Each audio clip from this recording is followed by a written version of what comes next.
పరిశుద్ధ గ్రంథములో నుండి కీర్తనల గ్రంథము 78వ కీర్తన 34వ వచనము నుండి 39వ వచనము వరకు మనం ధ్యానం చేసుకుంటున్నాం. ఈ వాక్య భాగంలో ఇజ్రాయేలు ప్రజలు ఐగుప్తు నుండి బయలుదేరి కనాను దేశానికి రావటానికి మధ్యలో జరిగినటువంటి అనేకమైన సంఘటనలో ఒక సంఘటన ఇది. ఇజ్రాయేలు ప్రజలు అంటే యాకోబు సంతానం ఐగుప్తు దేశానికి వెళ్ళారు.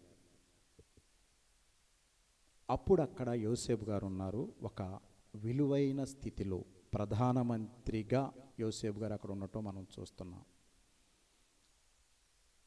ఆ సమయంలో వీళ్ళు వెళ్ళి, ప్రధానమంత్రి గారి బంధువులంటే ఎలా ఉంటారో మనకు తెలుసు, చక్కని స్థితిని అక్కడ వారు పొందుకున్నారు.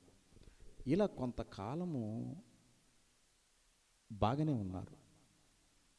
తర్వాత ఆస్తి పెరిగింది, స్థితి పెరిగింది. దీనంతటిని బట్టి వాళ్ళు దేవునికి ఇచ్చే ప్రయారిటీ అంటే విలువ స్థానాన్ని నెమ్మదిగా పక్కన పెట్టుకుంటూ వచ్చారు. గమనించండి, ఈ రోజుల్లో చాలామంది అదే చేస్తూ ఉన్నారు. స్థితి పెరుగుతుంటే మరింత జాగ్రత్తగా, మరింత భయభక్తులతో ఉండాల్సిన మనుషులు ఎవరు లోకువగా ఉంటారంటే దేవుడే. అందరూ కాదు. స్థితి పెరిగిన కొద్దీ చాలా జాగ్రత్తగా ఉండే భక్తులు చాలామంది ఉన్నారు. వారిని బట్టే మనం ఇలా బ్రతికిపోతున్నాం. లేకపోతే ఎప్పుడో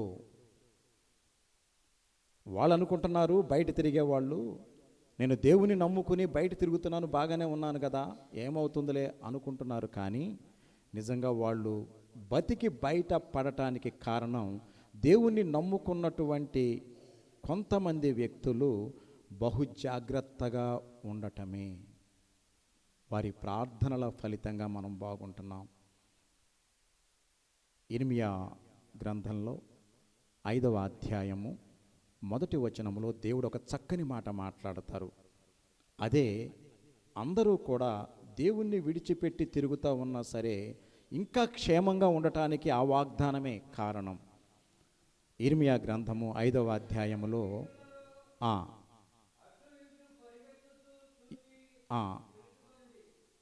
మళ్ళీ చదవండి.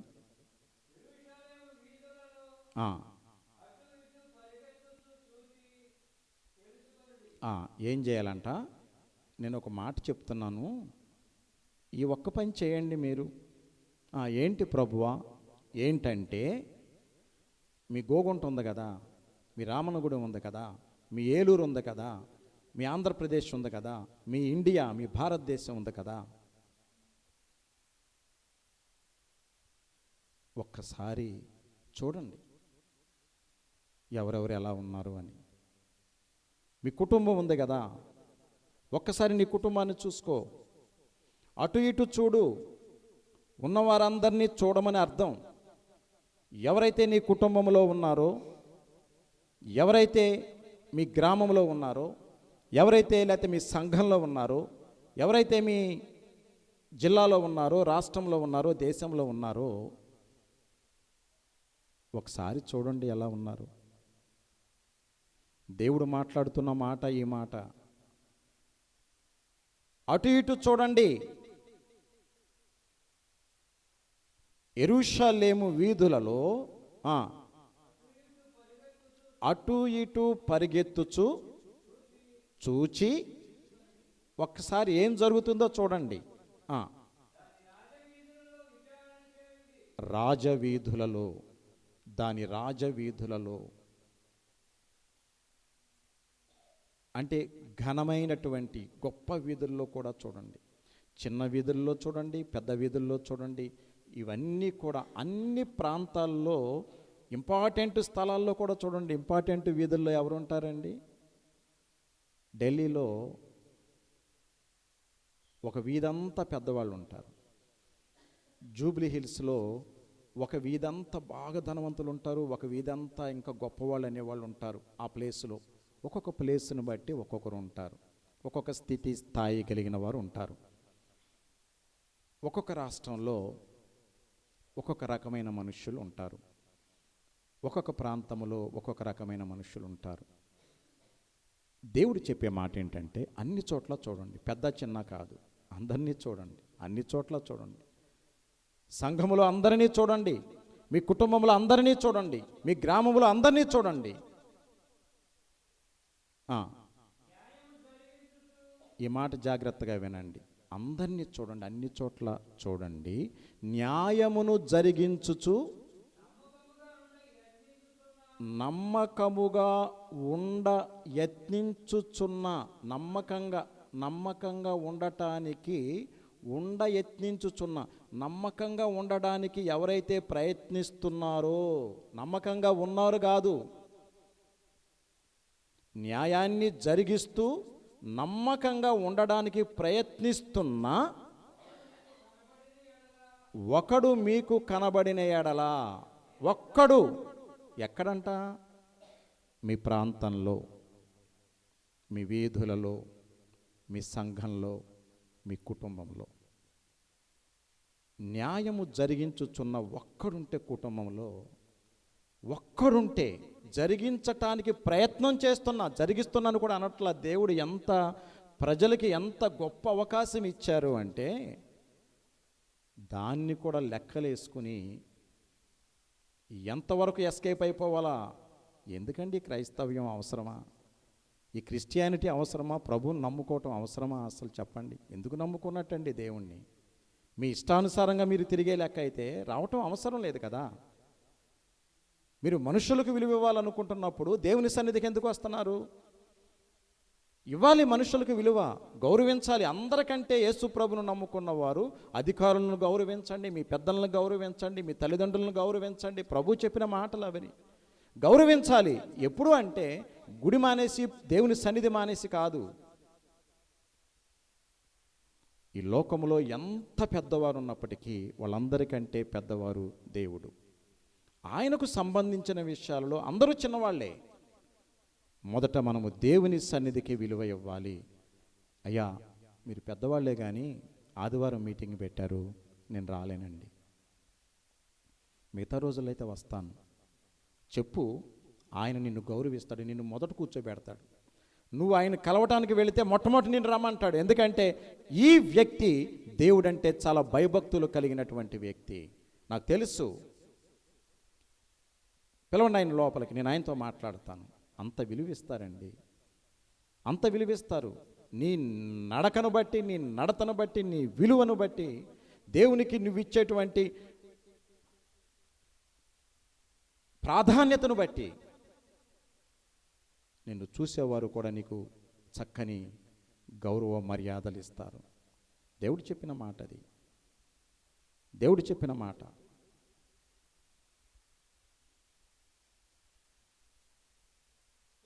దేవుని సన్నిధికి మొట్టమొదట ప్రాధాన్యత మనం ఇవ్వాలి. దేవుని సన్నిధికి విలువ ఇవ్వాలి. మనుషులను చూసి వాళ్ళేమనుకుంటారు, వీళ్ళేమనుకుంటారు, ఇవాళ గుడి మానేద్దాంలే, ఇవాళ పర్వాలేదులే, వాళ్ళు వచ్చేసారండి గబగో పరిగెత్తుకు వెళ్ళిపోతారు కొంతమంది. అసలు అలాంటి వాళ్ళని అసలు గుడి నుంచి అసలు శాశ్వతంగా, ఇదివరకు ఎప్పుడో మనం విన్నాం, బర్తరఫ్ అంటారు చూసారా? ఎంత పదవిలో ఉన్నవారినైనా సరే తీసి అవతల పడేస్తారు,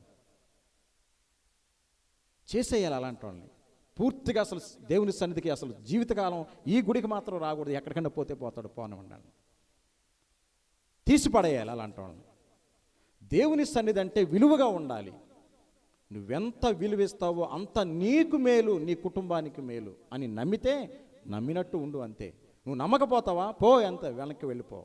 బాప్తిసం పొందేనని ఒక వంకను అడ్డం పెట్టుకుని, ఒక బాప్తిసం పొందేనన్న ఒక మాటను అడ్డం పెట్టుకుని నీ ఇష్టం వచ్చినట్టు మాట్లాడడానికి ఆ దేవుని సన్నిధిలో ఉంది.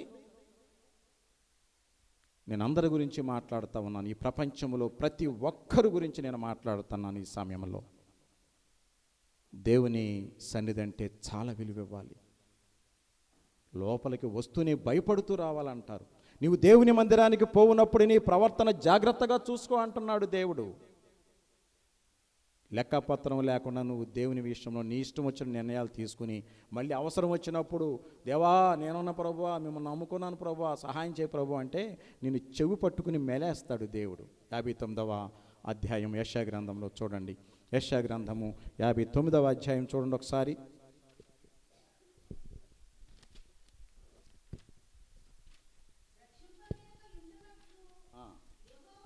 రక్షింప నేరకయుండునట్లు యెహోవా హస్తము కురుచ కాలేదు, విననేరకయుండునట్లు ఆయన చెవులు మందము కాలేదు. మీ దోషములు మీకును మీ దేవునికిని అడ్డముగా వచ్చెను, మీ పాపములు ఆయన ముఖమును మీకు మరుగుపరచెను గనుక ఆయన ఆలకింపకున్నాడు. దేవుని నుండి నిన్ను ఈ లోకములో ఎవరు వేరు చెయ్యలేరు. దేవుని సన్నిధి నుండి ఈ లోకములో నిన్ను ఎవరు వేరు చేయలేరు. దేవుని సన్నిధికి నువ్వు వస్తా ఉంటే నిన్నెవరు కాదంటానికి లేదు. దేవుడు ఒక హక్కు ఇచ్చారు. ప్రతి ఒక్క మనిషికి ఈ ప్రపంచంలో దేవుని సన్నిధికి ఎవరైనా వెళ్ళొచ్చు. వాళ్ళు వీళ్ళు చిన్న పెద్ద, డబ్బు ఉన్న వాళ్ళు, డబ్బు లేని వాళ్ళు, ఇదంతా లేదు అసలు. ప్రతి ఒక్కరూ రావచ్చు. కానీ జాగ్రత్తగా ఉండాలి, విలువగా ఉండాలి, మర్యాదగా ఉండాలి, పద్ధతిగా ఉండాలి. నా ఇష్టం వచ్చినట్టు వస్తాను, నా ఇష్టం వచ్చినట్టు వెళ్ళిపోతానంటే అసలు కుదరదు. ఇక్కడ నీకు అసలు నీకు స్థలం లేదు, నీకు స్థానం లేదు అసలు దేవుని సన్నిధిలో. నువ్వు విలువగా ఉండు. నిన్ను దేవుడు, మనుషులు కాదు దేవుడే నిన్ను గౌరవిస్తాడు. నన్ను ఘనపరచు వారిని నేను ఘనపరుస్తాను. దేవుని స్తోత్రం చెప్పండి. హల్లెలూయా. విలువగా ఉండాలి, జాగ్రత్తగా ఉండాలి. దేవుని సన్నిధి, దేవుని సన్నిధి నుండి నిన్ను అసలు ఎవరు కాదనలేరు. అయితే ఎవరు కాదంటారు? నిన్నెవరు పక్కకు తప్పిస్తారు? నిన్నెవరు పక్కకు తోసేస్తారో తెలుసా? రక్షింపనేరకయుండునట్లు యెహోవా హస్తము కురుచ కాలేదు, విననేరకయుండునట్లు ఆయన చెవులు మందం కాలేదు. మరి ఏంటి? ఎందుకు నా ప్రార్థన ఆలకించట్లా? నాకెందుకు సహాయం చేయట్లా? నేను ప్రార్థన చేస్తున్నాను కదా. ఎందుకు చేయవు నువ్వు? నువ్వెందుకు చేయవు? ఇప్పుడు వచ్చేస్తావు పరిగెత్తుకుంటా. అవసరం వచ్చింది కదా, నీకు బాధ వచ్చింది కదా. శుభ్రంగా ఉన్నప్పుడేమో నీ ఇష్టం వచ్చినట్టు గంతులు వేసుకుంటా తిరిగావు. అవసరం వచ్చింది కదా, పరిగెత్తుకుంటూ వచ్చేస్తావు ఇక నువ్వు. అదే అంటున్నాడు దేవుడు, నేను వింటాను, నేను రక్షిస్తా మిమ్మల్ని. కానీ ఏం జరుగుతుందంట అక్కడ? మీ దోషములు మీకును మీ దేవునికిను అడ్డంగా వస్తున్నాయి. నిన్న మొన్నటి వరకు చేసేవే నిన్న మొన్నటి వరకు లెక్క లేకుండా తిరిగావు చూసావా? ఆ లెక్కలేని తనము నీకు నీ దేవునికి అడ్డం వచ్చింది. ఇప్పుడు నువ్వు ప్రార్థన చేస్తున్నావు, ఇప్పుడు వచ్చేసావు, బాగానే ప్రార్థన చేస్తున్నావు, ఏడుస్తున్నావు, అంగలారుస్తున్నావు, దేవా దేవా దేవా దేవా అంటున్నావు. నిన్నటి వరకు చేసిన నీ పిచ్చి పిచ్చి పనులున్నాయి చూసావా? లెక్కలేని తనం, నా ఇష్టం వచ్చినట్టు తిరుగుతా అన్నావు చూసావా? అది ఇప్పుడు అడ్డం వచ్చింది నీకు నీ దేవునికి. ఎవరో అడ్డం రాలేదు. పాస్టర్ గారు రాలా, సంఘంలో సంఘ పెద్దలు రాలా, లేకపోతే ఇంకొకరు రాలా. నీ దోషాలే, నీ పాపాలే, నీ లెక్కలేని తనమే. నలుగురు ఎవరైనా మనుషులు వస్తే చాలు, దేవుడు లేడు, దెయ్యం లేదు, అంతే. వీళ్ళు ముఖ్యం. నువ్వు వాళ్ళని, నేను మొన్న కూడా చెప్పాను, నువ్వు మనుషుల కోసం పరుగులేడితే వాళ్ళు నీకు దూరం అవుతారు. గుర్తుపెట్టుకోండి ఈ మాటని. జరిగిన తర్వాత అప్పుడు నాతో వచ్చి మాట్లాడండి. నువ్వు మనుషుల కోసం దేవుని సన్నిధిని విడిచిపెట్టావో నీకు ఖచ్చితంగా వాళ్ళు నీకు దూరం అవుతారు. ఒకవేళ దగ్గరైనా మీకెప్పుడు పగలు ప్రతీకారాలే, మీకెప్పుడు కష్టకాలమే మీ జీవితానికి. దేవుడు అంటున్నాడు, నా నామము నిమిత్తము నీవు అన్నదమ్ములనైనను, అక్క చెల్లెలనైనను, తల్లులనైనను, పిల్లలనైనను, భూములనైనను, ఇళ్లనైనను, నీ సమస్తాన్ని దేనినైనా విడిచిపెట్టి నా సన్నిధికి వస్తే నూరంతల ప్రేమను నేను మీకు ఇస్తాను. వారి నుండి చక్కని స్థితిని నేను ప్రసాదిస్తాను. పరలోకములో నిత్యరాజ్యాన్ని కూడా ఇస్తాను. దేవుని వాగ్దానం ప్రతి ఆదివారం మనం గుర్తు చేసుకుంటున్నాం, ప్రతిరోజు గుర్తు చేసుకుంటున్నాం. దేవుడు అలా చెబుతూ ఉంటే నీకు వాళ్ళు ఎక్కువైపోతున్నారు, బయట నుంచి వచ్చిన వాళ్ళు ఎక్కువైపోతున్నారు. మనుషులు వాళ్ళు గుడికి రారు, నువ్వు రావు. అసలు నువ్వు రాకపోతే వాళ్ళు ఎందుకు వస్తారండి? ఎవడన్నా మారతాడా నీ పద్ధతిని బట్టి, నీ పరిస్థితిని బట్టి? నేను దేవుని సన్నిధికి వెళ్ళాలండి, మీరు ఇవాళ ఎందుకు వచ్చారు ఇప్పుడు?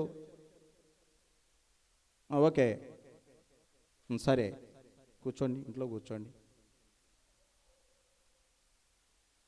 లేకపోతే మాతో పాటు రండి. నువ్వు దేవునికి విలువ ఇవ్వకపోతే, దేవుని సన్నిధికి నువ్వు ఇవ్వకపోతే రేపు పొద్దునాడు నీకు విలువేస్తాడా? ఓరు బాబు వీడు కబుర్లు చెప్తాడు కానీ మొన్న మేము వెళ్ళిన రోజున గుడిమాన పాడేసి ఇంట్లో కూర్చున్నారండి వీళ్ళు. మళ్ళీ ఇప్పుడు పెద్ద కబుర్లు చెప్తున్నారు ఇప్పుడే వాళ్ళు వచ్చి. అనడా రేపు పొద్దున అతనే అంటాడు నిన్ను, ఆమె అంటది నిన్ను బట్టి కాదా నా నామము అన్యుల మధ్యన దూషించబడుచున్నది? అది అడ్డం వస్తుంది ఇప్పుడు నీకు. నువ్వు మొన్న నా సన్నిధి మానేసావు కదా, ఎందుకోసం? అనారోగ్యం ఉందా నీకు? నీకు బాధ ఉందా? బాధ ఉంటే నేనే నీ దగ్గరికి వచ్చేవాడిని కదా. నా సన్నిధికి రాలేనంత అనారోగ్యము నీకొస్తే నీ దగ్గరికి నేను వచ్చేవాడిని కదా. ఎందుకు మానేశావు? మాకండి చుట్టాలు వచ్చారండి, చాలా గొప్పోళ్ళు. సరిపో, వాళ్ళ దగ్గరికి పో. మళ్ళీ ఇప్పుడు నాకెందుకు చెప్తున్నావు? నీ కష్టం వచ్చితే వాళ్ళకి చెప్పుకోపోయి. అనడా దేవుడు మిగతా రోజులు లేవా నీకు? చుట్టాలకి, పక్కాలకి, వాళ్ళకి, వీళ్ళకి మిగతా రోజులు లేవా? మళ్ళీ ఓకే పోతే పోయావు పో. మళ్ళీ ఎందుకు అడుగుతున్నావు నన్ను వచ్చి? నాకు సహాయం చెయ్యి, నా బిడ్డకు సహాయం చేయి, నా భార్యకి సహాయం చేయి, నా భర్తకు సహాయం చేయి. దేవునికి ఎందుకు ప్రార్థన చేస్తున్నావు? నాకు ఆరోగ్యం ఇవ్వు ప్రభుని ఎందుకు చేస్తున్నావు ప్రార్థన? వాళ్ళ దగ్గరికి వెళ్ళి చేసుకో, వాళ్ళు చేస్తారు. నీకు 6 రోజులు సమయం ఇచ్చా నేను. నీ ఇష్టం వచ్చినట్టు చక్కగా నీ పనులు అన్నీ చేసుకో. ఆదివారం నాది. నిన్నెవరో ప్రార్థన చేసుకోవడానికి వచ్చారు ఒక జంట. ఆ పిల్లడు ప్రార్థన మానిపాడేశాడు. నిన్న అనుకుంటావు వాళ్ళది. నేను ఒకటే అడిగా, నువ్వు ప్రార్థన మానేసావు కదా, రెగ్యులర్గా వస్తానంటే ఉండు, లేకపోతే వద్దు. ఆదివారము నా రోజు, దాన్ని ఎవరికి కేటాయించొద్దని దేవుడు చెప్తుంటే నా దగ్గరకు వచ్చి పర్మిషన్ తీసుకుంటారా నేను ఆదివారం మానేస్తానని? బుద్ధున్నవాడు ఎవడైనా సరే అడుగుతాడా? అసలు బుద్ధున్నవాడు ఎవడైనా మానేయమంటాడా? మరోసారి మీ ఇద్దరు వెళ్ళి మాట్లాడుకోండి అని చెప్పా. వెళ్ళి మాట్లాడుకుని వచ్చి, ఏదన్నా పని ఉంటే నేను మానేస్తానండి, లేని రోజున వస్తాను. సరే నువ్వు ఇప్పుడు అవసరం లేదు, వెళ్ళిపోమన్నాను. మీరు ప్రార్థన చేసుకోవాల్సిన అవసరం లేదు, ఇక్కడ వెళ్ళిపోండి. వద్దు. నీ మాట మీద నువ్వు ఉన్నప్పుడు నా దేవుని మాట మీద నేను ఉండొద్దా? ఎట్టి పరిస్థితుల్లో నేను చెప్తున్నాను, దయచేసి గమనించండి. మీరేమన్నా అనుకోండి, మీ ఇష్టం. నేను అనుకునేది మాత్రం నా దేవుని గురించి మాత్రమే అని చెప్పాలి ప్రతి ఒక్కరూ. పాస్టర్ గారు చెప్పాలి, దేవుని నమ్ముకున్న బిడ్డలు కూడా చెప్పాలి. అప్పుడే దేవుని నామానికి మహిమ. నీ పక్షాన దేవుడు ఉండడా? నువ్వు అడుగు ముందేస్తే నీ ముందు ఒకరు, నీ వెనక ఒకరు నిలబడతారంటున్నాడు దేవుడు. ఆ స్థితిని పోగొట్టుకుంటున్నారు కదా పిచ్చి పిచ్చి పనులు చేసి. తప్పు ఒక్కసారి చేసినా శిక్ష అనుభవించాల్సిందే. విషము ఊరిన ఒక్కసారేనండి ఇట్లా నోట్లో పెట్టుకున్నానంటే దాని పర్యవసానం రాక తప్పుతుందా? చెప్పండి. విషము ఊరికినే ఇట్లా అన్నానండి నేను, ఏమల్లా ఊరికినే ఇట్లా అన్నాను, ఎట్లా ఉంటుందో అని ఇట్లా అన్నా, చచ్చి ఊరుకుంటాడు. లేకపోతే హాస్పిటల్ పాలయ్యి లక్షలు లేకపోతే వేలు పోగొట్టుకుంటాడు. దేవుడు మాట్లాడుతూ ఉన్నాడండి, నా బిడ్డలు గౌరవంగా బ్రతకండి, నాకు గౌరవం ఇవ్వండి. సమాజంలో మిమ్మల్ని గురించి నేను అవమానం పడ్డానుగా. వచ్చి భూలోకంలో 33.5 సంవత్సరాలు ఉన్నాను నేను. ఆ 3.5 సంవత్సరాల కోసం 30 సంవత్సరాలు నేను భూలోకంలో ఉన్నానండి. చాలదా అది? 30 సంవత్సరాలు నా జీవితాన్ని చూపించా. నేను మీకు బోధించడానికి ముందు, మీకు వాక్యాన్ని చెప్పడానికి ముందు 30 సంవత్సరాలు నా జీవితాన్ని చూపించా నేను. ఎవరైనా ఎక్కడైనా నాలో పాపం ఉందని చెప్పగలరా ఈ లోకంలో? చెప్పండి, ఒక్కడు రండి ముందుకి. ఇట్లా బహిరంగంగా నాలో పాపము ఉంది అని ఎవరైనా చెప్పగలరా అని చెప్పినటువంటి ఏకైక వ్యక్తి ఈ ప్రపంచంలో యేసుక్రీస్తు ప్రభువారు మాత్రమే. దేవునికి స్తోత్రం చెప్పండి. హల్లెలూయా. ఏయ్ చెప్పవే, చూస్తామేంటి కూర్చున్నట్లుగా? చెప్పేదంతా ఏంటి ఇప్పుడు? దేవునికి స్తోత్రం చెప్పండి. హల్లెలూయా. ఈ ప్రపంచంలో ఎవరు చెప్పలేకపోయారు ఆ మాట. ఎక్కడైనా ఉందా? పోనీ పలానా చోట ఉందండి, ఇదిగోండి చూపించండి తీసుకొచ్చి. యేసుక్రీస్తు ప్రభువారు ఒక్కరే చెప్పారన్నమాట. అంత గొప్ప దేవుడండి మనం నమ్ముకున్న మన దేవుడు. అందుకే ఆయన సన్నిధిలో విలువగా బ్రతకాలి. ఆయన మాట చెప్పడంతో సర్దుకోవాలి. ఆయన పేరు వినగానే మోకరించాలి. విలువైన దేవుడు ఆయన. మీ దోషములు మీకును నాకును అడ్డంగా వచ్చాయి, అందుకే నేను వినలేకపోయాను, అందుకే మిమ్మల్ని కాపాడలేకపోయాను. దేవుడు మాట్లాడతాడు, దేవుని గ్రంథం మాట్లాడుతుంది. మీరు మీ ఇష్టం వచ్చినట్టు తిరిగారు కదా నిన్నటి వరకు. దేవుని నమ్ముకున్నారు, బాప్తిసం పొందారు, మంచిదే. మీ దగ్గరికి ఎవడన్నా రావాలి కానీ ఆడ వెనకాల వెళ్ళిపోతారు కదా. దేవుడి సంగతి తర్వాత కదా. మరి ఇప్పుడు దేవుడు కూడా అదే అంటున్నాడు, నేను పిలువగా మీరు వినకపోతిరి, నేను పలుకరించగా మీరు లక్ష్య పెట్టకపోతిరి అనడా దేవుడు. ఇప్పుడు మీకు అపాయం కలిగిందని వచ్చేసారు, ఇప్పుడు నేను పరిగెత్తుకుని రానా అనడా దేవుడు. మీ దోషములు మీకును ఆయనకు అడ్డంగా వచ్చాయి కాబట్టి ఆయన ఆలకింపకున్నాడు. దేవుని స్తోత్రం చెప్పండి. దేవుని స్తోత్రం చెప్పండి. దేవుని స్తోత్రం చెప్పండి. ఎందుకు ఎందుకు హల్లెలూయా? ఆలకింపకున్నాడనా? చెప్పిన వాక్యం అదేగా. ఆయన ఆలకింపకున్నాడు. హల్లెలూయా. ఆలకింపకుండా ఉండటం అంటే హల్లెలూయా ఏంటండి? కాదు, దానికి కాదు మనం హల్లెలూయా చెప్పింది. మన ప్రార్థన ఆలకిస్తున్నందుకు దేవునికి స్తోత్రం చెప్పండి. మనల్ని దేవుని సన్నిధిలో ఉంచినందుకు దేవుని స్తోత్రం చెప్పండి. మనము దేవుని యొక్క కృపలో ఉన్నందుకు దేవుని స్తోత్రం చెప్పండి. నా ప్రార్థన దేవుడు ఆలకిస్తున్నందుకు దేవునికి స్తోత్రం చెప్పండి. హల్లెలూయా. ఆ స్థితిలో మనం ఉండాలి. దేవుడు మనల్ని చూసినప్పుడు నువ్వెక్కడున్నావు, ఏ స్థితిలో ఉన్నావంటే ఇదిగో ఈ స్థితిలో ఉన్నాను. దేవుని స్తోత్రం చెప్పండి. బయటకు త్రోసివేయబడే స్థితిలో కాదు నేనుంది, లోపల ఉండే స్థితిలో ఉన్నాను. దేవుని స్తోత్రం చెప్పండి. హల్లెలూయా. ఇజ్రాయేలు ప్రజలు వాళ్ళని వీళ్ళని మనుషులను అందరిని చూసి బాగా బలిసిన తర్వాత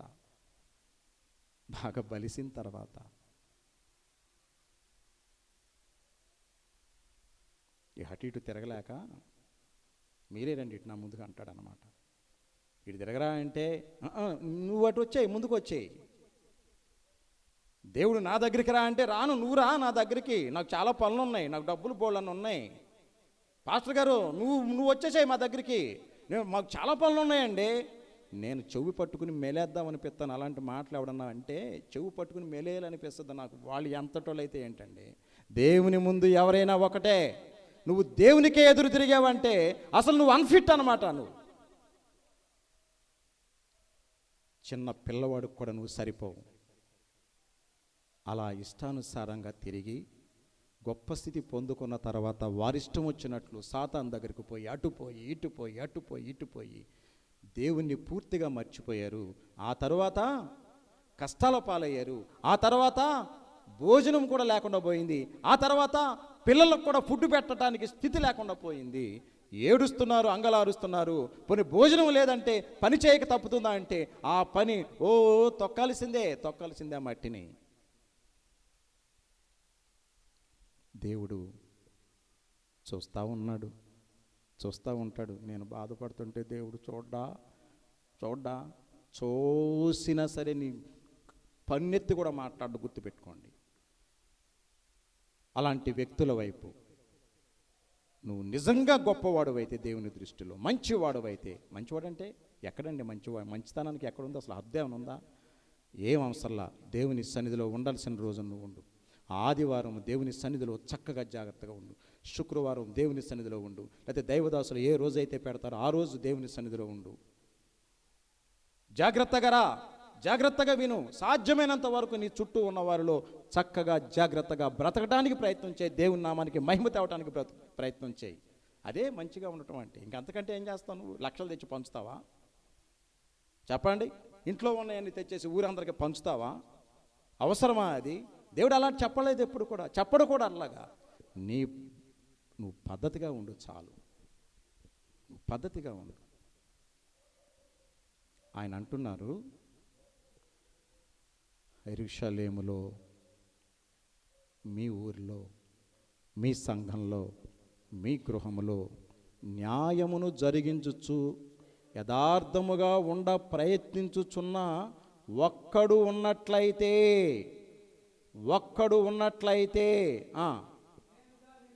నేను ఆ కుటుంబాన్ని, ఆ సంఘాన్ని, ఆ గ్రామాన్ని, ఆ పట్టణాన్ని, ఆ రాష్ట్రాన్ని, ఆ దేశాన్ని క్షమిస్తాను. ఒక్కడు ఉంటే. ఆ ఒక్క మాటే యేసుక్రీస్తు ప్రభువారిలో నెరవేరింది. ఆయన ఒక్కడే లోకాన్ని క్షమించారు. ఆయన లోకములో ఉన్న పాపాన్ని క్షమించగలిగారు, రద్దు చేయగలిగారు. ఆయన ఒక్కరే. ఆయన స్థితి అది. యేసయ్య ఎంత వారికి అంత గొప్ప స్థితి. ఆయన చాలా గొప్ప స్థితి.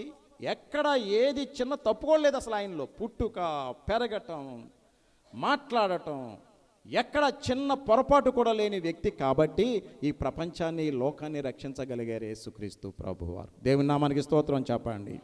హల్లెలూయా, హల్లెలూయా. ఆయన స్టేజ్ అది. అంత గొప్ప దేవుని మనం ప్రార్థన చేసుకుంటున్నాం.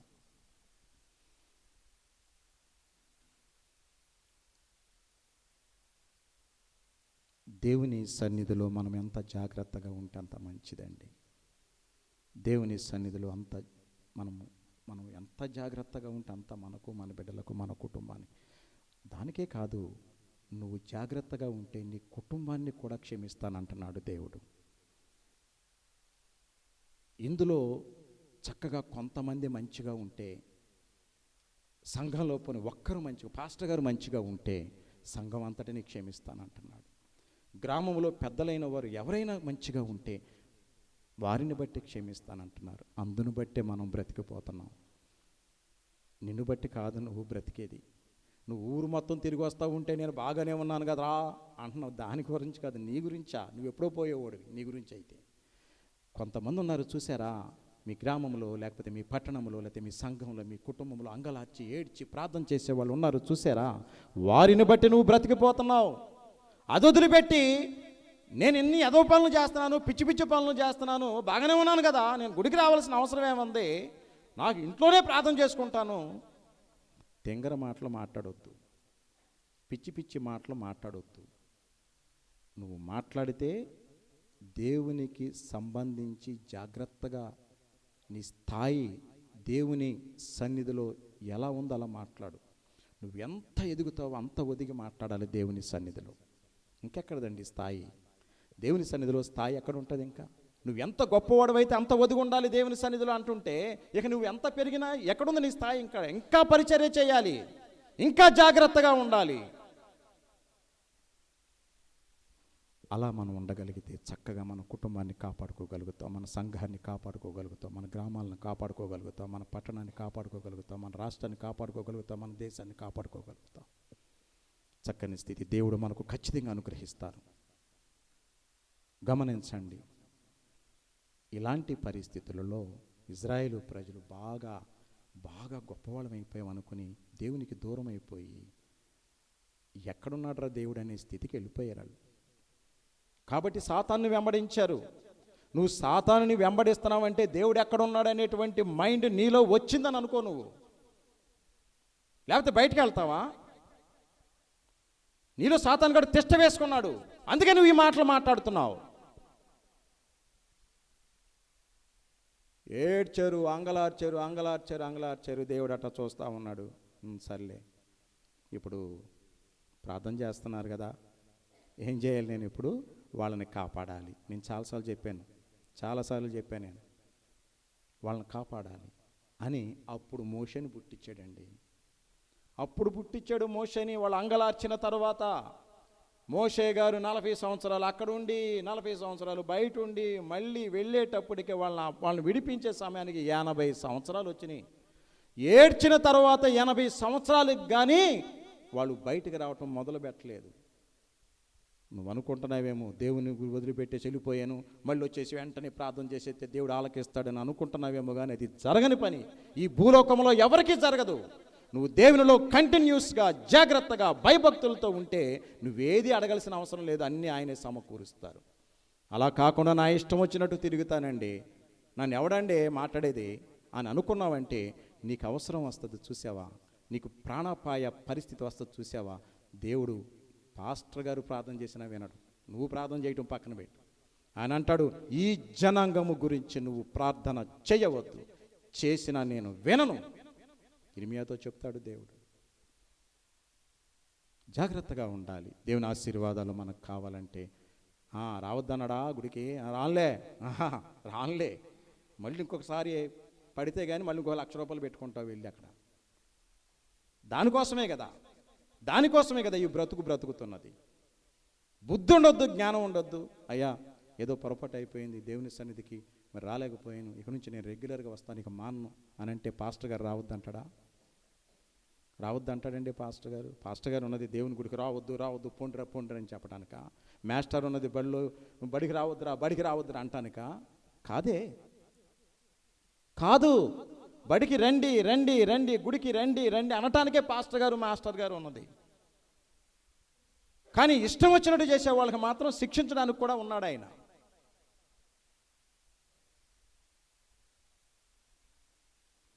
జాగ్రత్త.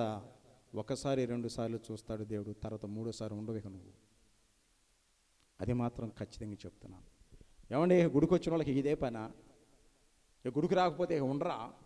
మళ్ళీ ఇదొక వెధవ పనులు, వెధవ ఆలోచనలు బాగుంటాయి. మంచి ఆలోచనలు ఉంచుకోరా బాబు అంటే అయ్యొద్దు. అసలు నువ్వు గుడికి రాకపోతే ఎప్పుడో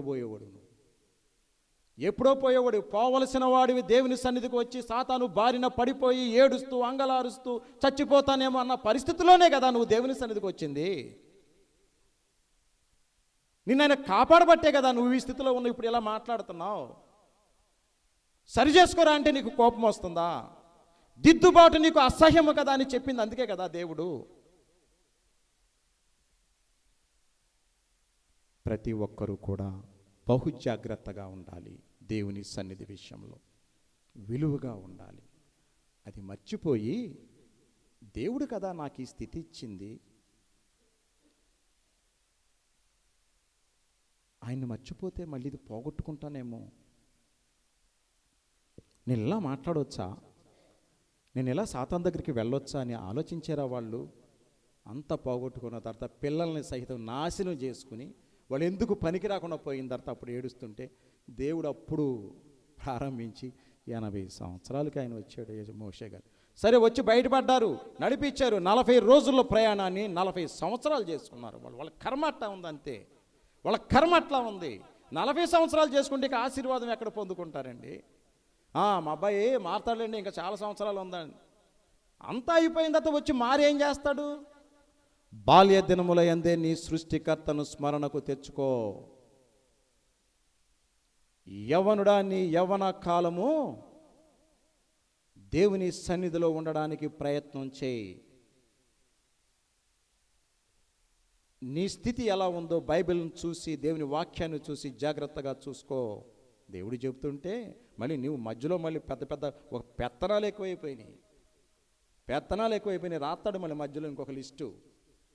దేవుడు చెప్పేదేంటి, నువ్వు చెప్పేదేంటి? మారతారా మనుషులు? ఏం చేస్తున్నావు? నీ చుట్టూ ఉన్న మనుషులు దేవుని సన్నిధికి దూరం అయితే ఒక్కసారైనా చెప్పావని రేపొద్దున నిన్ను అడగడా దేవుడు? నీ చుట్టూ తిరుగుతున్నవారు కారణం ఏదైనా కావచ్చు. దేవుని సన్నిధి ఎందుకు మానేస్తున్నావురా? రే నాయన, నాశనం అయిపోతావరా, ఎదిగే టైంలో ఎందుకురా బాబు నువ్వు ఒక్కసారైనా చెప్పావా? నువ్వు నీ పక్కన ఉన్న మనిషికి, నీ చుట్టూ ఉన్న మనుషులకు చెప్పావా? అడగడా దేవుడు రేపొద్దున నిన్ను? నాకెందుకు వచ్చిందిలే బాబు, నేను ఇప్పుడు చెప్పానంటే నా దగ్గరికి రావటం మానేస్తాడు, నా దగ్గరికి రావటం మానేస్తుంది ఆ అమ్మాయి, మా ఇంట్లో పని చేయదిక, నాకు ఏదైనా ఇమ్మన్నా ఇవ్వదు. ఈ ఆలోచన వస్తే ఏంటి, రాపోతే ఏంటి, దేవుని దూత నీకు కావలిగా ఉంటుంది. ఎవడో రాపోయినా వచ్చినా పెద్ద విశేషం కాదండి. దేవుని సన్నిధి అంటే లెక్కలేని మనిషి నీ దగ్గరకు వచ్చినా వేస్తే దేవుని దూతలను పంపిస్తాడు. దేవుని మాట నువ్వు జాగ్రత్తగా వింటే 34వ కీర్తన చూడండి. కీర్తన గ్రంథంలో 34వ కీర్తన. ఈ దీనుడు మొర్రబెట్టగా యెహోవా ఆలకించెను, అతని శ్రమలన్నిటి నుండి అతన్ని రక్షించెను. దీనుడు దీనత్వం ఉంటే మొర్ర పెడితే ప్రార్థన చేస్తే చక్కగా ఆలకిస్తాడు. కీర్తనల గ్రంథంలో 34వ కీర్తన 6వ వచనం. నెక్స్ట్ చదవండి 7వ వచనం. యెహోవా యందు భయభక్తులు గలవారి చుట్టూ ఆయన దూత కావలి ఉండి వారిని రక్షించును. దేవుని స్తోత్రం చెప్పండి. హల్లెలూయా. నీ పని ఒక్కటే, నీ పని ఒక్కటే, దేవుని యందు భయభక్తులు కలిగి ఉండు. మిగతా పని దేవుడు చూసుకుంటాడు. నీ జీవితంలో, నీ పిల్లల విషయంలో, నీ పంటల విషయంలో, వారి భవిష్యత్తు విషయంలో అంతా దేవుడే చూసుకుంటాడు. అది నా బాధ్యత అని చెప్తున్నాడు కదా ఆయన. అది నా బాధ్యత అంటున్నాడు దేవుడు. నువ్వు నా దగ్గర జాగ్రత్తగా ఉంటే దేవుడు ఇచ్చినటువంటి, ఈ లోకానికి ఇచ్చిన గొప్ప వాగ్దానం ఇది. ఈ ప్రపంచానికి దేవుడు ఇచ్చినటువంటి ఒక గొప్ప వాగ్దానం. నా యందు భయభక్తులు కలిగి ఉంటే ఏ అపాయం రాకుండా నేను చూసుకుంటాను. ఎవరున్నారండి? కాసేపు 4 రోజులు బాగానే ఉంటాడు, 5వ రోజున ఆడి ఇష్టమేక. ఎవరు కనపడ్డాక వాడికి ఎవరు కనపడరు.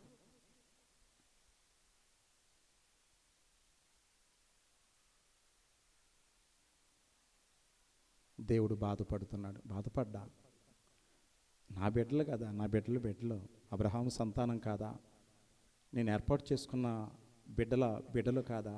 ఇప్పుడు బాధపడతా ఉంటే సంతోషపడతాడా దేవుడు? కానీ ఏం చేయలేని పరిస్థితి, ఏమి చేయలేని పరిస్థితి. నీ పాపాలే నీకు ఆయనకి అడ్డంగా వస్తున్నాయి కాబట్టి ఇంకేం చేస్తాడండి? అప్పుడు తీసుకొచ్చి బయట పెడితే మళ్ళీ మొదలు పెట్టారండి. ఎక్కడికి పోద్ది? పుట్టుకతో వచ్చినాయట, చచ్చేదాకా పోవని ఎవరు అంటాం నేను విన్నా. కానీ యేసయ్య మారుస్తాడు. దేవుని స్తోత్రం చెప్పండి. హల్లెలూయా. యేసయ్య నిన్ను చేంజ్ చేస్తాడు. నువ్వు దేవుని యందు భయభక్తులు కలిగి ఉంటే నీ జీవితాన్ని మారుస్తాడు, నీ జీవితాన్ని మారుస్తాడు. నువ్వు నూతనంగా జన్మిస్తే నీ బ్రతికే మారిపోతుంది. ఇందాక చెప్పారు చూసారా, అది రద్దు అవుతుంది. దేవుని స్తోత్రం చెప్పండి. హల్లెలూయా. చక్కని జీవితాన్ని నువ్వు మొదలు పెడతావు. దేవుని స్తోత్రం చెప్పండి. హల్లెలూయా. ఆ ఇజ్రాయేలు ప్రజలు మానలేదు. నాకు అది కావాలి, ఇది కావాలి, అది కావాలి అని ఏమన్నారంటే, మాకు భోజనం పెడుతున్నావు బాగానే ఉంది కానీ మాంసం ఎక్కడుంది? ఏం చేయాలండి వీళ్ళని? తిండి లేక మట్టి తొక్కుకుంటూ బ్రతికే నిన్ను తీసుకొచ్చి మన్నాను తినిపిస్తే నాకు అది చాలదు, మాంసం కూడా కావాలని దేవుడిని డిమాండ్ చేస్తున్నారు. దేవుని డిమాండ్ చేస్తున్నారు. దేవుడి దగ్గర గుర్తుపెట్టుకోండి, ఇప్పుడు చేతులు నలుపుకుంటూ తల దించుకుని మాట్లాడాలి దేవుని దగ్గర. నువ్వు తల ఎత్తావో ఆ తల దిగిపోద్ది ఏదో ఒక రోజున. మళ్ళీ ఎత్తలేవిక, మళ్ళీ ఎత్తలేవు.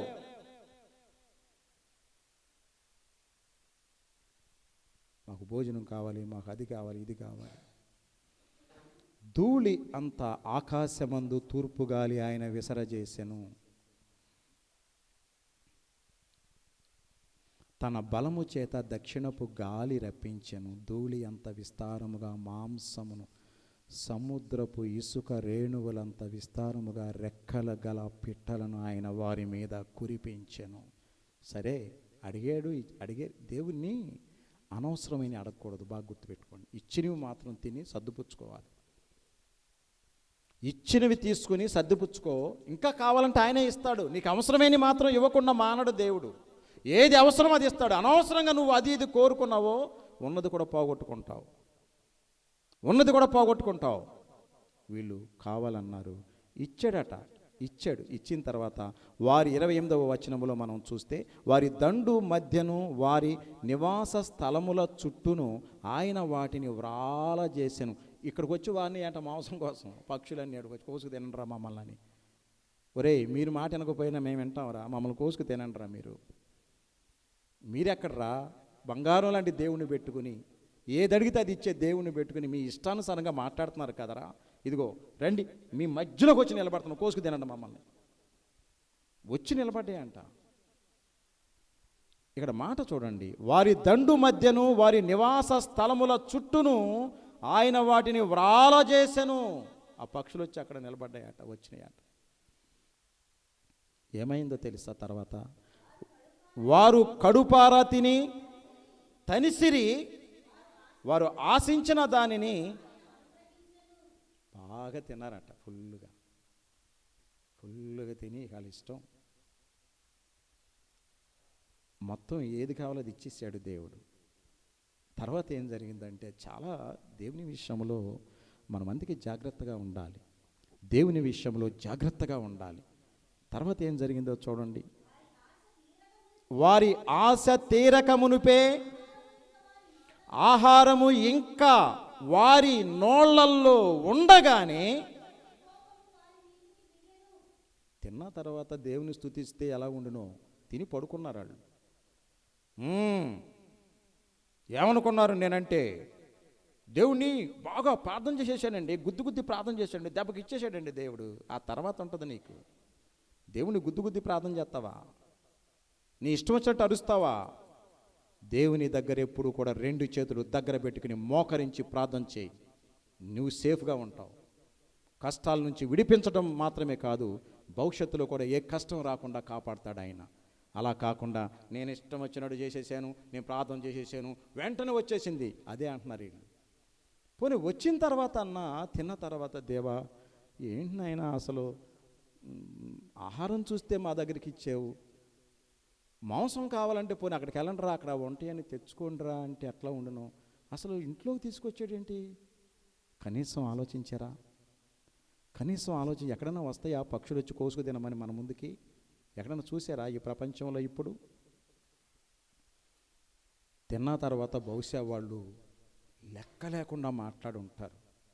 వెంటనే క్షమించమని కోరుకుంటే దేవుడు అంతగా శిక్షించడండి. దేవుడు ఎప్పుడు కూడా మనం పొరపాటు చేస్తే క్షమించు నాయనా అంటే అంతగా శిక్షించడు. వీళ్ళు ఎక్స్ట్రాలు చేసి ఉంటారు, బాగా అలవాటే కదా. దేవుడు ఏదైనా సహాయం చేస్తే దిగొచ్చాడు రా మా ముందు, దిగొచ్చింది తనను తాను తక్కువ చేసుకుని మిమ్మల్ని ఎక్కువ చేయటం కోసం. అంతే. యేసయ్య పరలోకాన్ని నుండి దిగివచ్చి తనని తాను చిన్న వ్యక్తిగా, రిక్తునిగా, మామూలు వ్యక్తిగా ఒక స్థలానికి ఎందుకు వచ్చారో తెలుసా? నిన్ను గొప్పవాడిగా చేయటానికి, దేవునితో మళ్ళీ బంధాన్ని కలపటానికి. దాన్ని కూడా నువ్వు యేసు ప్రభువా అక్కడ పుట్టాడా, ఆళ్ళలో పుట్టాడా? మళ్ళీ అక్కడ కూడా అన్యాయం అయిపోయే జీవితాలు ఇలా కాదు. జీవితాలు అన్యాయం అయిపోయేది ఇందుకోసం కాదు. ఎవరైనా పెద్దలు తగ్గి, పోనీలేమ్మా నీ దగ్గరికి వచ్చాను, పోనీ నాది తప్పులే, క్షమించు అంటే ఏమనాలో తెలుసా? నన్నే క్షమించు ముందు. అసలు మీరు పెద్దవాళ్ళండి, మీరు పెద్దవారండి. ఒక మాట అన్నా పర్వాలేదులే, నేనే తప్పు చేశానని నువ్వు మళ్ళీ వాళ్ళ కాలు పట్టుకోవాలి. అంతేగాని తర్వాత దేవా మేము అడిగాం, మాంసం కోసం అడిగాం నాయన, అదేంటి తండ్రి మరి ఇంట్లోకి దాకా తీసుకొచ్చావు, క్షమించు నాయన, ఇలాంటి పరిస్థితి మేము ఎప్పుడు చూడలేదే, నన్ను క్షమించు ప్రభువా అని చెప్పేసి దేవుని బ్రతిమలాడాల్సింది పోయి వాళ్ళు తినంట బాగా తనివిరే అంట, తృప్తి పొందారు అంటలా. ఇక్కడ బాగా వాళ్ళు తనిసిరి, వారి ఆశ తీరక మునిపే ఆహారము ఇంకా వారి నోళ్ళల్లో ఉండగానే దేవుని కోపము వారి మీదికి దిగెను. వారిలో బలిసిన వారిని, ఇందాక నేను బలిసిన అన్నాను కదా, మీకు అనిపించి ఉంటుంది ఒక మాట. పాస్టర్ గారు స్టేజ్ మీద నిలబడి బలిసిన అంటాడండి ఒక్కోసారి. ఇక్కడే ఉంది, అది ఇక్కడే ఉంది.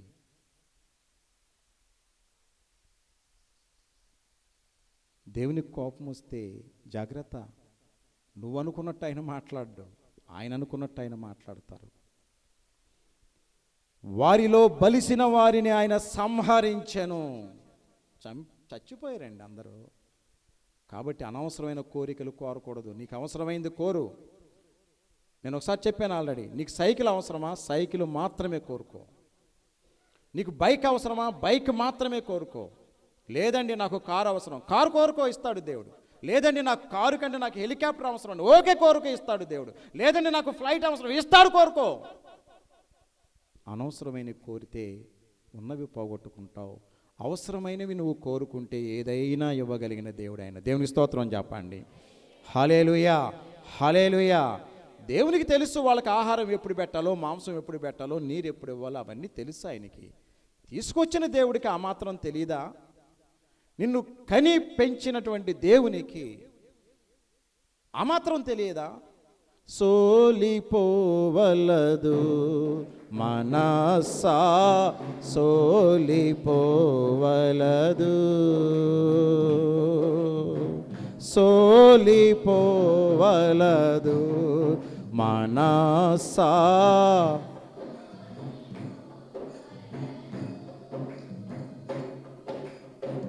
నిన్ను గని పిలచిన దేవుడు విడచి పెడతాడా?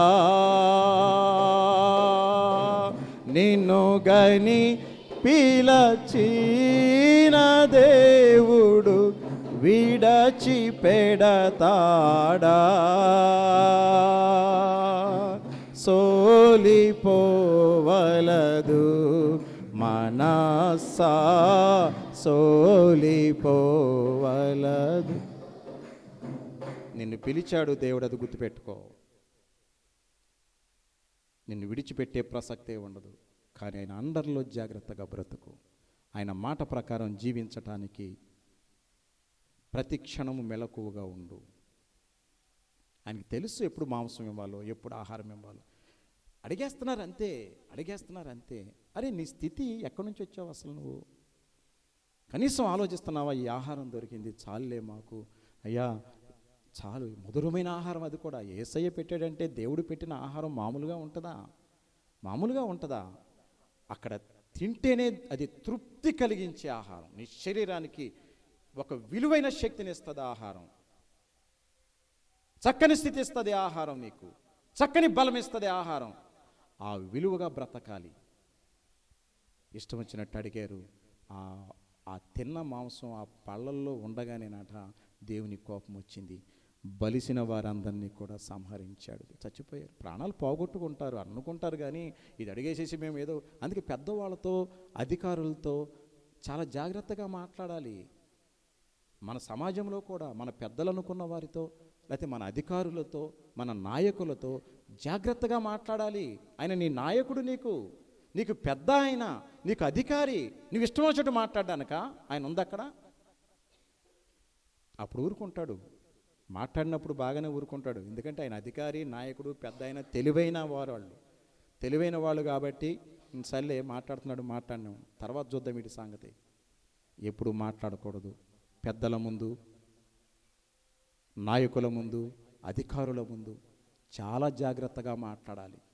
నీ స్థితి ఒకసారి చూసుకుని మాట్లాడు. దేవునితో మాట్లాడేటప్పుడు మరింత జాగ్రత్తగా మాట్లాడాలి. వాళ్ళు మొత్తం అందరూ కూడా చచ్చిపోయారు. ఇజ్రాయేలులో యవనస్తులను కూల్చెను. ఇంత జరిగినను వారు ఇంకను పాపము చేయొచ్చు. ఆయన ఆశ్చర్య కార్యములను బట్టి ఆయనను నమ్ముకొనకపోయి. ఇంత జరిగినా, అరే ఇన్ని కార్యాలు, పక్షులు వచ్చి వాలినా, ఆహారం వచ్చినా, ఇన్ని కార్యాలు చేసినా వీటిని చూసన్నా నమ్మకుండా వాళ్ళ ఇష్టానుసారంగా బ్రతుకుతున్నారు. కాబట్టి ఆయన వారి దినములు ఊపిరి వలె గడిచిపోజేశాను. ఇటు బతికితే అంత, బతకపోతే అంత, వదిలేద్దాం ఇష్టం వచ్చినట్టు తిరిగి. ఏంటి బాబు అప్పుడే నాకు ఎన్ని సంవత్సరాలు వచ్చేసినాయి, నాకేం లేదే అనుకుంటారు కొంతమంది. నీ కర్మ అది, ఏం చేస్తావు? నీకు ఇచ్చిన సమయం అదే, మీ ఊర్లో ప్రెసిడెంట్ గారికి ఇచ్చిన సమయం అదే, మీ నియోజకవర్గంలో ఎమ్మెల్యే గారికి ఇచ్చిన సమయం అదే, మీ ఎంపీ గారికి ఇచ్చింది అదే, మీ మినిస్టర్ గారికి ఇచ్చిన సమయం అదే, మీ ముఖ్యమంత్రి గారికి ఇచ్చిన సమయం అదే, మీ ప్రధానమంత్రి గారికి ఇచ్చిన సమయం అదే, నీకు ఇచ్చిన సమయం అదే. నువ్వెందుకు ఎలా ఉన్నావు, వాళ్ళు ఎందుకు అలా ఉన్నారు? వాళ్ళు సమయాన్ని సద్వినియోగం చేసుకున్నారు, నువ్వు లెక్కపత్రం లేకుండా చేస్తున్నావు. అంతే తేడా, అంతే తేడా. నేను ఇలా ఉండడానికి కారణం, నాకంటే పెద్దవారు చాలామంది ఉన్నారు, వారిలా నేను బ్రతకకపోవటమే. నేను కూడా ఇంకా బాగా బ్రతికితే దేవుడు ఇంకా నన్ను గొప్ప వ్యక్తిగా చేసేవారు అని అనుకోవటానికి మానేసి, ఓ ఇదే నేను చాలా గొప్పవాడినండి, వద్దు. ఎప్పుడు అలా మాట్లాడొద్దు. అది నీకు, నీ జీవితానికి, నీ కుటుంబానికి మంచిది కాదు. ఎప్పుడు కూడా వినయము, విధేయత. మొత్తం అందరూ పోయారు కదా, ఎంత చేసినా ఆయన నమ్మకుండా ఉంటే పోరాబాయ్ పో, ఎందుకు వీడితో పెట్టుకోబాకండి, వీడితో పెట్టుకోవద్దు. వారి దినములు ఊపిరి వలె గడిచిపోజేసెను. ఊపిరి వలె, జస్ట్ ఎంతసేపు మనం ఊపిరి వదులుతామండి, ఎంతసేపు? అట్లా మొత్తం గతించిపోయినాయి అంట వారి దినాలు. వారి సంవత్సరములు అకస్మాత్తుగా గడిచిపోజేసెను. అప్పుడట ఎంత జరుగుతుంటే, వారిని ఆయన సంహరించినప్పుడు వారు ఆయనను వెదకిరి. తన్నాలండి, వెదకాలంటే తన్నులు తినాలా, చచ్చిపోవాలా, రోగాలు రావాలా, భయంకరమైన స్థితికి వెళ్ళిపోవాలా దేవుడి దగ్గరికి నువ్వు రావాలి అంటే? అప్పుడు దాకా రావా? పోనీ తెలియని వాళ్ళు అంటే తెలియకున్నారు, తెలిసినోడుగా నువ్వు ఎందుకు ఊరు పట్టుకు తిరుగుతున్నావు బయట? పూర్తిగా సర్వనాశనం అయిపోయే వరకు అట్లాగే తిరుగుతావా?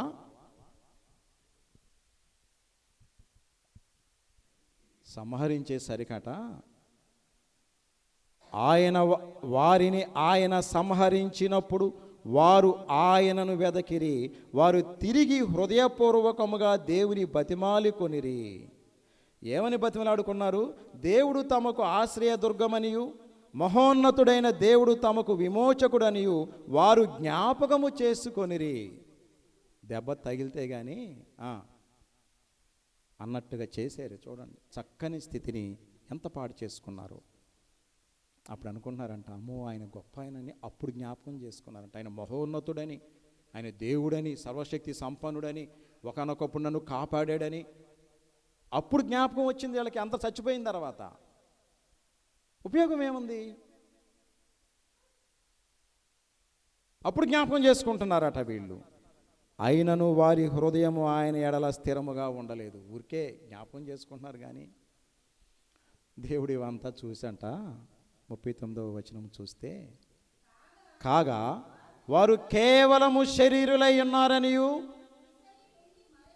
విసరి వెళ్ళి మరలి రాని గాలి వలె ఉన్నారనియు ఆయన జ్ఞాపకము చేసుకొనెను. దేవుడు తన కృప చొప్పున, వీళ్ళింతేలే, వీళ్ళు ఎలాంటి వాళ్ళంటే ఒకసారి గాలి అట్లా విసరి మళ్ళీ అది వెనక్కి రాదు, అసలు ఎక్కడికి పోతుందో ఏంటో తెలియదు. అలాంటి వ్యక్తులైపోయారు వీళ్ళు అని వారిని మళ్ళీ జ్ఞాపకం చేసుకున్నారట. ఆయన వారి ఎడల కొంచెం కృప చూపించారు. దేవుని భక్తుడు మాట్లాడుతున్న మాట. ఈ మాటలన్నీ కూడా ఆసాపు గారు జ్ఞాపకం చేస్తున్నాడు మనకి. ఆయన రాసిన కీర్తన ఇది. దేవుని విషయంలో నువ్వు జాగ్రత్తగా ఉంటే నిన్నెవరు ఎదిరించలేరు. దేవుని విషయంలో నువ్వు నిర్లక్ష్యం వహిస్తే నీ నిర్లక్ష్యాన్ని బట్టే నీకు ప్రతిఫలం ఉంటుంది, నీ జాగ్రత్తను బట్టే నీకు ప్రతిఫలం ఉంటుంది. జాగ్రత్త. దేవుడు అంతా అయిపోయిన తర్వాత ఆయన దేవుడు అని అనేకంటే ఇంకా కొంతన్నా మిగిలిన తర్వాత అయినా ఇంకొంచెమన్నా మిగిలింది, ఇదన్నా కాపాడుకుందామని జాగ్రత్త పడితే అప్పటి నుంచి అయినా దేవుడు నిన్ను తన రెక్కల చాటున భద్రపరిచి కాచి కాపాడుతాడు. అట్టి స్థితి దేవుడు మనకు, మన బిడ్డలకు, మన కుటుంబాలకు అనుగ్రహించునుగాక. ఆమేన్. ప్రార్థన చేసుకుందాం. మా దేవుడు అయిన యేసుక్రీస్తు ప్రభువా, మీ పవిత్రమైన పాదాలకు వందనాలు చెల్లించుకుంటున్నాం. గొప్ప దేవుడినైనా మీరు, బంగారు తండ్రినైనా మీరెక్కడా, మేమెక్కడ, అసలు మీతో మేము ఎక్కడ మాట్లాడగలము ప్రభువా? మా స్థితి, మా స్థాయి ఎక్కడిది నాయనా? దేవా, ఎక్కడో ఎక్కడో ఎక్కడో ఎక్కడో ఎక్కడో ఎక్కడో ఎక్కడో అట్టడుగున ఉన్నటువంటి మనుషులము మేము. అనంత లోకాలను సృష్టించిన దేవుడు మీరు నాయనా. దేవా, మీ పాదాలకు వందనాలు. మీరు తగ్గి మాతో మాట్లాడుతుంటే మేము దాన్ని లోకు చేస్తున్నాము ప్రభువా. కొంతమంది అలా చేస్తున్నారు. అట్లా కాకుండా మీకు విలువ ఇచ్చి మీ దీవెనలు పొందుకొని ఉన్నతమైన స్థితికి మేము మా బిడ్డలు మా కుటుంబాలు వెళ్ళినట్లు సహాయం చేయండి. దేవా, తెలిసి తెలియక ఏదైనా పొరపాటు చేస్తే క్షమించండి. సరి చేసుకునే కృప ఈ మానవ జాతికి, మాకు, మా బిడ్డలకు, మా కుటుంబాలకు, మా సంఘానికి దయచేయండి. తిరిగి వచ్చి మీ పాదాలను హత్తుకొని మారు మనస్సు పొందుకొని జాగ్రత్తగా బ్రతికే భాగ్యత ప్రతి ఒక్కరికి దయచేయమని యేసు నామములో ప్రార్థన చేస్తున్నాము తండ్రి. ఆమేన్. దేవుని నామానికి స్తోత్రం చెబుదాం. హల్లెలూయా.